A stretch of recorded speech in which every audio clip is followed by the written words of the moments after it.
Hello guys, আজকে কোনো blog নয়। আজকে আমি যাচ্ছি একজন ক্লায়েন্টকে সাজাতে। তো এনাদের আগেও আমি অন্য ক্লায়েন্টদের সাজিয়েছি অবশ্যই, কিন্তু কেউ কেউ তো ক্যামেরা পছন্দ করে না, তাই এনাদের পারমিশন নিয়েই আমি আজকের ব্লগটা তোমাদের সাথে শেয়ার করব। আর সাজানোর ভিডিওটা পুরোটা দেখতে থাকো, আশা করি ভালো লাগবে।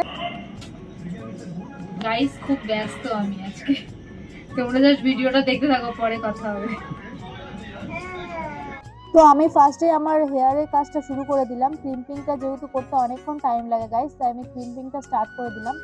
তো এই আন্টির কোনোই ডিমান্ড ছিল না যে আমাকে এই চুল বেঁধে দাও, তো এই চুল বেঁধে দাও, ওরকম কোনো ব্যাপার নেই। তো আমি আমার নিজের স্টাইল অনুযায়ী সুন্দর করে একটা খোপা বেঁধেছিলাম। যেহেতু এটা রাশিয়ানের ওপরে হয়েছে, তো তোমরা দেখো, খুব ভালো লাগবে হেয়ারটা।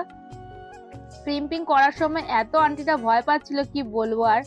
তো আমাকে দেখেই বুঝতে পারছো যে আস্তে আস্তে ক্রিম্পিংটা করছি। এই হাঁপ লেগে যাচ্ছে, এই গরম লাগছে, কানটা চিপে ধরবো, এরকম একটা ব্যাপার। মানে খুবই ভয় পাচ্ছিল, যেহেতু অনেকটাই সময়ের ব্যাপার, আর আস্তে আস্তে করছিলাম যেহেতু কোনো অসুবিধাও না হয়। তো ক্লায়েন্টকে প্রথমেই দেখতে হবে যে তার কিরকম পছন্দ। যেহেতু এই আন্টির কোনোই পছন্দের ওপর ডিমান্ড কিছু ছিল না। আমি আমার হেয়ারটা কমপ্লিট করে নিচ্ছি গাইস। তো পিছনে যেহেতু খোপা হবে তাই আমি খোপার একটু প্রসেসটাও শুরু করে দিলাম। গাইজ আমার একটা জিনিসই মনে হয় যে হেয়ারটা যেহেতু খুবই বিশাল টাফ, তাই জন্য আমি হেয়ারটাই আগে কমপ্লিট করে নিয়ে আমি মুখের মেকআপটা স্টার্ট করব। এরকম কোনো মেকআপ আর্টিস্ট করে বলে আমার মনে হয় না, কিন্তু আমার যেহেতু মনে হয় যে হেয়ারটা করে নিলে কি হয়, মুখের বেস বলো, ড্রেস আপ বলো, সবই কিন্তু করতে খুবই সুবিধা হয়। পরে গিয়ে হেয়ারটা করতে গেলে মনে হয় অনেকটা টাইমের ব্যাপার, আর তখনও অনেকটা অনেকটা দেরি হয়ে যায়। তো সেই কারণের জন্য আমি হেয়ারটা আগে করে নিলাম, কারণ এনাদের খুবই তাড়াহুড়ো ছিল আর খুবই রাত হয়ে গেছে, যেহেতু একটা বিয়ে বাড়ি যাওয়ার ব্যাপার। আর বুঝতেই পারছো, সবসময় এটা মনে রাখতে হবে মেকআপ আর্টিস্টদের, যে কিন্তু বয়স অনুযায়ী সবাইকে কিন্তু সেইভাবে সাজাতে হয়। তো আমি এই মামিকে অনেকটাই বলে রেখেছিলাম যে এই ড্রেসের সাথে এরকম চুল যাবে, তো বলেছিল তুই যেমন পারবি সেই অনুযায়ী করে দে। কোনো ডিমান্ড ছিল না, আমি কিন্তু আগে আবার বলছি। তো যাই হোক, তোমরা এখন হেয়ার স্টাইলটা দেখো। আমার তো ভীষণ প্রিয় হেয়ার স্টাইল। তো এই হেয়ার স্টাইলটা আমি আমার মাকেও করে দিয়েছি, তো এরপরে আমি এনাকে করে দিচ্ছি। আমার খুব ভীষণ প্রিয়। তো তোমরা অবশ্যই কমেন্টে জানাবে তোমাদের কেমন লাগছে। তো তোমাদের কমেন্ট পেলে আমি হয়তো আর একটু বেশি উৎসাহিত পাবো নেক্সট ভিডিও করার জন্য। তো দেখো, তো ক্লায়েন্ট আমাকে একটা একটা করে হেল্প করে দিচ্ছে। আমি বলছি ক্লিপটা দাও, এটা দাও, ওটা দাও, তো দিয়েই যাচ্ছে। তার মধ্যে বারবার করে আমাকে খেতে বলছে, চা খা, এটা খা, ওটা খা। খুব যত্ন করেছে গাইজ, খুব যত্ন করেছে। তো এই ক্লায়েন্টকে আমি সাজিয়ে ভীষণ খুশি হয়েছি। আর এনাদের বাড়িতে একটা ছোট্ট পুচকু বাচ্চাও ছিল, তাই জন্য মানে এনাদেরকে বারবার করে সামলাতে হচ্ছে। সেই ফাঁকে ফাঁকে আমি আবার হেয়ারটা করছি, একবার করে ছাড়তে হচ্ছে কারণ বেবিটাকে ধরার জন্যে। আর হ্যাঁ, সব থেকে মোস্ট ইম্পর্টেন্ট কথা হচ্ছে আমার বর। তো আমার বরের সাথে আমি আজকে ভিডিওটা বানাতে গেছি। সবসময় তো উনি থাকেন না, ব্যস্ত থাকেন, তো অন্যদিন আমি ভিডিও বানাতে পারি না। আর ক্লায়েন্টদেরও সচরাচর ভিডিও করার এনার্জি থাকে না, বা ভিডিও তুলতে বারণ করে। সেই কারণের জন্য ভিডিওটা তুলতে পারি না, তোমাদের সাথে শেয়ার করতে পারি না, কারণ সবাই তো ব্লগ পছন্দ করে না। তাই এই কারণে আমার বরকে নিয়ে গেছিলাম। তো ওই ভিডিওটা বানিয়ে দিচ্ছে, আর আমি এসে বাড়িতে এক্সপোর্ট করে তোমাদের জন্য শেয়ার করলাম। তো গাইজ, এখন বলে দিই, আমি যেহেতু হেয়ারটা কমপ্লিট করে মুখে এসেছি, তো মুখের প্রথম কথা হচ্ছে এই ক্লায়েন্টের প্রচন্ড ড্রাই স্কিন। ঠিক আছে, মানে এতটা ড্রাই হোক, যেমন ময়েশ্চারাইজার দিয়ে বলো, কিন্তু আমি কিছুতেই মানে ড্রাইটাকে ঠিক করার চেষ্টা করেছি, তো অনেকটাই এসছে। আর এখন আমি দিচ্ছি ময়েশ্চারাইজার, বেশ গাদা গাদা করে ময়েশ্চারাইজার মাখিয়ে দিচ্ছি, নিভিয়ার একটা সফট ময়েশ্চারাইজার। এটা একটু চা কর না, ওরা খাক আর একবার না, পারি না,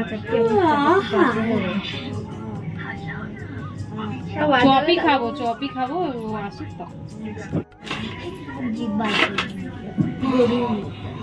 চোখটা খোলো, খোলো চোখটা, উপরের দিকে তাকাও, উপরের দিকে। তো বন্ধুরা, আমি আবার কারেক্টারটা দিতে স্টার্ট করলাম। তো এরপর তোমার স্কিন টোনটা আগে চয়েস করে নিতে হবে যে কিরকম স্কিন, সেই অনুযায়ী কারেক্টারটা হবে। তো গাইজ, একটাই শুধু ক্লায়েন্টের শুধু আমাকে বলছিল বারবার যে আমার প্রচন্ড ড্রাই স্কিন আর অনেকটাই কুচকানো, তো তুই পারলে এটাই একটু ঠিক করে দেওয়ার চেষ্টা কর। তো গাইজ, আমি যতটা পেরেছি আমার তরফ থেকে করার চেষ্টা করেছি। এবার তোমরাই দেখে জানিও কিরকম হয়েছে মেকআপটা। এরপর আমি ভালো করে ব্লেন্ড করে নিচ্ছি গাইজ, যেহেতু কারেক্টারটা খুবই ভালো করে ব্লেন্ড করাটা মানে মোস্ট প্রবাবলি একদমই উচিত। তারপরে আমি ভালো করে ব্লেন্ড করবার পরে মুখের মধ্যে তারপর আমি ফাউন্ডেশন অ্যাপ্লাই করব। তো বন্ধুরা তোমাদের বলে দিই, এই ক্লায়েন্টটা এতটাই ভালো যে সব সময় শুধু খেতেই বলছিল, বারবার করে চা খা, চপ খা, এটা ওটা শুনতেই পেলে তোমরা। তো এরপরে আমি যেমন করে বলছিলাম ঠিক তেমন ভাবেই মুখটা রাখছিল, আস্তে আস্তে কর, আস্তে আস্তে, ভয় লাগছে, এরকম একটা ব্যাপার, খুব বাজে লাগবে না তো, খুব খারাপ লাগবে না তো, এরকমও চিন্তা করছে। তো আমি বলছিলাম একদম আমার উপর ছেড়ে দাও। তো এরপর আমি দেখো যেহেতু খুব ড্রাই স্কিন সেহেতু আমি কিন্তু কনসিলটা সেই অনুযায়ী করছি। এরপর আমি কনসিলটা ভালোভাবে ব্লেন্ড করে দিচ্ছি গাইস, যেহেতু কনসিলটা ব্লেন্ড করা খুবই দরকার। আর স্কিন টোনটা এতটাই ড্রাই ছিল, সেটাই আমার সব থেকে বেশি টেনশন ছিল যে ড্রাই স্কিনটা আমি ঠিক করব, সেটা একদম আমার পরীক্ষা আজকে। তো এরপর ভালো করে ব্লেন্ড করবার পরে যেহেতু চোখের খুবই ভয় পাচ্ছিল যে চোখে এখানে লেগে যাবে, আস্তে আস্তে কর, এই চোখে লেগে যাবে, আস্তে আস্তে কর, এরকম টাইপের করছিল। তো গাইজ দেখো তোমরা আজকের ভিডিওটা কেমন লাগে। এরপর আমি দিচ্ছি কম্প্যাক্ট দিয়ে ভালো করে মুখটাকে ভালো করে সুন্দর করে বসিয়ে দিচ্ছি। বেকিং পাউডার আর কম্প্যাক্ট দিয়ে ভালো করে মেকআপটাকে বসিয়ে নিলাম। তো তারপর আমি কন্ট্রোলটা করে নিলাম। আর যেহেতু কন্ট্রোলে মুখটা দেখবে পাউট করতে হয়, তো সবাই তো বোঝে না, অনেকটা শক্ত হয়ে মুখটাকে পাউট করার চেষ্টা করছে। তো আমি বলছি একদম আস্তে করে করো, সিম্পল, কোনো ব্যাপার নেই, কোনো ভয় নেই, আস্তে আস্তে করো। তো যাই হোক কন্ট্রোলটা আমি কমপ্লিট করে কনসিল করে নিলাম। কন্ট্রোল আর কনসিলটা হচ্ছে কিন্তু সব মুখের ক্ষেত্রে কিন্তু খুবই ইম্পর্টেন্ট পার্ট একটা, জানোই তোমরা সবাই মেকআপ আর্টিস্ট আমরা জানি। তো যাই হোক কন্ট্রোল আর কনসিলটা ভালো করে নিলে তারপরে মুখটা ব্লেন্ড করে নিচ্ছি গাইজ। এরপর আমি কিন্তু বেকিং পাউডার দিয়ে ভালো করে মুখটা ভালো করে ব্লেন্ড করে নিলাম। এরপর আমি ব্রাশ দিয়ে ভালো করে মুখটা ঝেড়ে পরিষ্কার করে দিচ্ছি, যাতে পুরো একদম সুন্দরভাবে ব্লেন্ড হয়ে যায়, মুখটা সুন্দর করে একদম সুন্দর লাগে। তো তারপরে আমি কিন্তু গাইজ আমার পরের স্টেপটা করাচ্ছি। এরপর দেখো আমি কিন্তু আই মেকআপে চলে এসেছি। আই মেকআপটা আমি একদম সিম্পলের উপর রাখতে চেয়েছি, যেহেতু ক্লায়েন্টের কোনো ডিমান্ড ছিল না যে আমাকে এই আইটা করে দে, এই আই করে দে। যাই হোক আইটা একদম সিম্পলের ওপর রাখছি। আই মেকআপটা একদম সিম্পল ছিল, একদম কমপ্লিটের দিকে। এরপর গাইজ আমি নীল টিপটা কেন পরালাম সেই ঘটনাটা তোমাদের সাথে শেয়ার করি। তো ক্লায়েন্টের প্রথম থেকে ইচ্ছা ছিল সে নীল শাড়ি পরবে, যেহেতু নীল শাড়িটা ওনার সাথে একদমই যাচ্ছিল না, বিয়ে বাড়ির জন্য ওই শাড়িটা অতটা মানাচ্ছিল না। তো আমি, আমার হাজবেন্ড, ওনার বৌমা সবাই বারণ করছিলাম যে নীল শাড়িটা পরো না, অন্য শাড়ি পরো, সেই অনুযায়ী বেস্টটা তৈরি হবে। যেহেতু ক্লায়েন্ট খুবই ইচ্ছা নীল শাড়িটা পরবে বলে জেদ নিয়ে বসেছিল, তাই আর কিছু করার ছিল না। যেহেতু মেকআপ আর্টিস্টরা ক্লায়েন্টের কথাটা অনেকটাই রাখা দরকার, তাই আমি নীল শাড়ি হিসাবেই কিন্তু মুখের বেস্টটা রেডি করছিলাম গাইজ। তো এরপরে পাড়ার লোকেরা বা কেউ একজন হয়তো ওনার আত্মীয় বারণ করছিল যে এই শাড়িটা সত্যিই যাচ্ছে না, হয়তো তারও নিজেরও মনে হয়েছে যে না নীল শাড়িটা পরবো না, তো অন্য শাড়ি পরবো। তো এই কারণের জন্য উনি কি করলেন, একটা কমলা বা রেড কালারের ওপর শাড়িটা পরলেন। যেহেতু গাইজ আমি প্রথমেই বলি, যেহেতু আমি নীল শাড়ি বেসে কিন্তু মুখটা রেডি করেছিলাম, সেহেতু কমলা বা রেড কালারের সাথে তো অতটা যায় না। তো গাইজ আমি মেকআপ আর্টিস্ট হয়ে আমি একটাই ক্লায়েন্টদের সাজেস্ট করব যে যারা যখন যেরকম ভাবে রেডি হও না কেন একদম ডিসাইড করে নেবে যে কি শাড়ি পরবে, কারণ প্রথমত ড্রেস আপ যেমন হবে সেই অনুযায়ী কিন্তু আমাদের বেস্টটা তৈরি করতে হয়। তো যাই হোক প্রথমে যেহেতু নীল শাড়ি পরেছিল তাই আমি নীল শাড়ি হিসাবেই কিন্তু বেস্টটা তৈরি করেছি, আমি আবারও বলছি। তারপর একদম ফিনিশিং আপ হওয়ার পরে সবাই যেহেতু ওনাকে হয়তো বলেছে যে ভালো লাগছে না, নীল শাড়িটা একেবারেই যাচ্ছে না, তো সেই কারণের জন্য উনি একদম চেঞ্জ করেছে, অন্য একটা শাড়ি পরে এসছে। তো যেহেতু কমলার সাথে নীল তো অতটা যায় না, তো আমি যতটা পেরেছি লাস্টের মোমেন্টে এত ঠিক করা সম্ভব না, তো যাই হোক সেইভাবে বেস্টটা আরেকটু চেষ্টা করেছি যাতে ঠিক করা যায়। তো দেখবে তোমরা টিপটাও আমি চেঞ্জ করার চেষ্টা করেছি, লাস্টে দেখবেন টিপটাও চেঞ্জ করেছি, কারণ লিপস্টিকটাও আমি লাইট করার চেষ্টা করেছি, তারপরে তোমার সিমারটাও চেঞ্জ করেছিলাম। তো যাই হোক লাস্ট মোমেন্টে না মেকআপ আর্টিস্টের হাতে আর কিছু থাকে না, যেহেতু বেসটা অনেকটাই কমপ্লিট হয়ে যায়।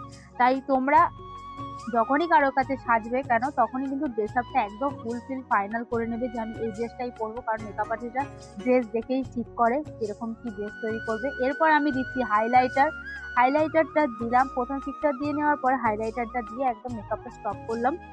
তো এরপর আমি সিঁদুরটা সুন্দর করে পরিয়ে নিলাম, প্রায় ড্রেস আপটা করলেই কিন্তু পুরোটাই মেকআপ পুরো কমপ্লিটের দিকে। তো এরপর তোমাদেরকে বলে দিই যে আমি যেহেতু দুটো ক্লায়েন্টকে আজকে সাজাচ্ছিলাম, তাই আজকে শাশুড়ির ভিডিওটাই কিন্তু ফার্স্ট তোমাদের সাথে শেয়ার করলাম, তারপরের দিন কিন্তু বৌমার ভিডিওর মেকআপ ভিডিও তোমাদের সাথে শেয়ার করব গাইস। তো দেখো ওনার মুখটা কিন্তু খুবই হাসি হাসি, কারণ একদম সুন্দর সুন্দর লাগছে, কিন্তু এখনো পর্যন্ত আয়না দেখতে দিইনি গাইস। এরপর আমি দেখো চুলের ক্লিপটাও সুন্দর করে আটকে দিলাম, তখন আটকানো ছিল না, লাস্টের দিকে রেড একটা ক্লিপ পেলাম, ওটাই উনি লাগাবে, যেহেতু খুব বেশি ফুল পছন্দ করে না, তাই বলেছিলাম যে এই দুটো ক্লিপ তুমি লাগাতে পারো, খুব ভালো লাগবে। তারপর আমার কথাতেই যেহেতু সেজেছে তাই কোনো ডিমান্ড ছিল না। এরপর দেখো এই মেশিনটা নিয়ে যখন আমি হেয়ারটা কমপ্লিট করছি তখনও ভয় পাচ্ছিল গাইস। দেখো তোমরা এখানে নীল শাড়িটা পরে আছে, সবুজ ব্লাউজটা পরে আছে, তোমরা নিজেরাই বলো গাইস এই শাড়িটা কি মানে বিয়েবাড়ির পক্ষে ভালো লাগছিল? কিন্তু সবাই বলছিল ভালো লাগছে না, তখনও শুনতে চাইছিল না। পুরোটাই ফিনিশিং হওয়ার পরে তখন হয়তো মনে হয়েছে না সবাই বারণ করছে, তো যাই হোক চেঞ্জ করে নি। তোমার বৌমাকে সত্যি ভালো তোমাকে তো বলেছিলাম একটু ভালো শাড়ি পরতে। ভালো হয়েছে, করে এখন খুলে পরো গে যাও, বেশ হয়েছে। দেখলাম আবার রাগ করলে নাকি? তো গাইস শুনতে পেলে আমি ক্লায়েন্টকে কিন্তু খুব জোর বকা দিয়ে দিয়েছিলাম, কারণ হচ্ছে মেকআপ আর্টিস্টের কাছে একটাই পাওনা যে ক্লায়েন্টকে যেন 10 জন সুন্দর বলে, পয়সাটাই কিন্তু মেন কথা নয়। তো সেই কারণের জন্য উনি যখন ড্রেস আপটা চেঞ্জ করে এলেন তো ওনাকে খুব সুন্দর লাগছিল, ওনার মুখ থেকে জেনে নেওয়া যাক যে কতটা খুশি। দাঁড়িয়ে আছে, কি বলবো করছে বলতে পারি না, কি বলবো, কি ভাষাই নেই যে বলবো, কোনো ভাষা নেই, মানে এত আনন্দ, মানে শাশুড়ি বৌমা, এটা হচ্ছে শাশুড়ি বৌমা, ঠিক আছে? কেমন লাগছে দুজনের জড়িটা? ওর কাছে আমি সেজেছি, আমার খুব ভালো লেগেছে, হেয়ার স্টাইল, মুখ খুব সুন্দর, যতটা ভেবেছি তার থেকে বেশি হয়েছে। তাই কতক্ষণ ধরে সাজলে? 3 ঘন্টা প্রায়। তো হেয়ার স্টাইলটা একটু দেখিয়ে দাও তোমার, দেখো। হ্যাঁ, মুখটা কেমন লাগছে তোমার? মুখটা প্রচন্ড ড্রাই ছিল, যা হোক করে মানে ম্যানেজ করেছি, ভাবতেই পারিনি। আর মুখটা টান লাগছে, আগেকার মতো লাগছে ওরকম লাগছে না তো? লাগছে না, ঠিকঠাক একদম, যে কথা বলতে যে টান লাগছে, কষ্ট হচ্ছে না, কোনো কষ্ট হচ্ছে না। তো কতক্ষণ স্টে করে সেটা আমাকে পরের দিন জানাবে আসলে পরে তোমাদের বাড়ি। গাইস তো এখন হচ্ছে রাত্রির 10টা বাজে, তো আমি ফাইনালি এখন বাড়ি যাচ্ছি। আর প্রচন্ড খাটাখাটনি হয়েছে, দেখতে পেয়েছো প্রায় 5-6 ঘন্টা দাঁড়িয়ে। আর যেহেতু দুটো ক্লায়েন্ট মানে আমার খুবই পরিচিত, তো ওদেরকে সাজিয়ে তো আমার খুব ভালো লেগেছে, আর ওদের কেমন লেগেছে তোমাদেরকেও জানালাম। তো এখন পুরোটাই আমার বর আমার সাথে গিয়ে অনেকটা হেল্প করে দিয়েছে, পুরো ভিডিও করা থেকে তো অনেক কিছু। আমরা গেছিলাম বিকেল 5টার সময়, আর এখন বাজে প্রায় 10টা, কত 10টা 5-10-15 হবে, যাই হোক, ঠিক আছে। প্রায় 5-6 ঘন্টা লাগলো দুজনের। আর প্লাস হচ্ছে একটা একদম কোলের বাচ্চা রয়েছে, তো সেই বাচ্চাকে অর্ধেক সাজিয়ে আবার ছাড়তে হচ্ছে। তো এইটুখানি টাইমের মধ্যে দুজনকে রেডি করেছে, খুবই ভালো লেগেছে, আমাদের তো ভালো লেগেছে। এবার ওদের কেমন লাগে সেটা জানার বিষয়, ওদের খুব স্যাটিসফাইড, মানে ওরা খুবই খুশি। তো আশা করি তোমাদেরও ভালো লাগবে। তো কেমন লাগলো অবশ্যই কমেন্টে জানিও যে ওর মানে সাজানোটা কেমন লেগেছে, ঠিক আছে? তো আমরা এখন অনেক রাত হয়ে গেছে, বাড়ি যেতে হবে, কারণ হচ্ছে বাড়ি থেকে না তো আমাদের হয়তো বার করে দিতে পারে না, যেহেতু বাড়িতে আমার বাবা মা খুব সাপোর্ট করে, ঠিক আছে? দুজন তো খুবই খুশি, তো আজকে আসলাম, তো ওরাও খুব খুশি হয়েছে। তোমাদের কেমন লেগেছে জানাতে থাকো, আর আমি নতুন নতুন ব্লগ তোমাদের জন্য দিতেই থাকবো। প্রচন্ড মাথায় ওস পড়ছে, এখন যাচ্ছি, টাটা, জানাম, টাটা, চা খেতে হবে, টাটা, বাই।